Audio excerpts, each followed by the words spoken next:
Hello বন্ধুরা, আমি আজকে তোমাদের মাঝে একটা নতুন রেসিপি নিয়ে এসেছি। এটা হচ্ছে আমাদের অঞ্চলে চাম ঘাসের ডাঁটা বলে। এটাকে সুন্দর করে কেটে নিতে হবে। নেওয়ার পরে সুন্দর করে ধুয়ে এটা সিদ্ধ করতে হবে। আমি এই যে সুন্দর করে ধুয়ে সিদ্ধ বসাই দিলাম।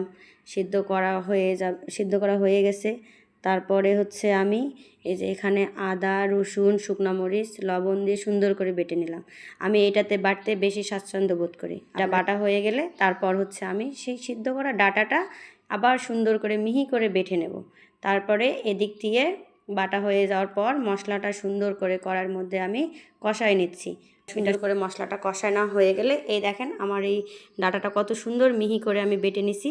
এটা এখন আমি ওই মশলার মধ্যে দিয়ে এটা আবার সুন্দর করে কষাতে হবে। এটা সুন্দর করে কষাতে কষাতে সুন্দর একটা কালার চলে আসবে। তারপর যেখানে আমি বাটছি ওইটা একটু ধুয়ে হালকা একটু পানি দিতে হবে। তারপর পানি দেওয়ার পরেও কিছুক্ষণ নাড়াচাড়া করতে করতে যখন আমার তরকারির কালারটা একদমই লাল হয়ে আসবে তখন হয়ে যাবে আমার তরকারিটা।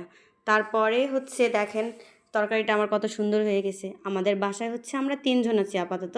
তো নতুন একটা রেসিপি, তাই আমি 3 জনকে দিয়েই খাবো। এই দেখেন। ধন্যবাদ। এটাই বাস্তব।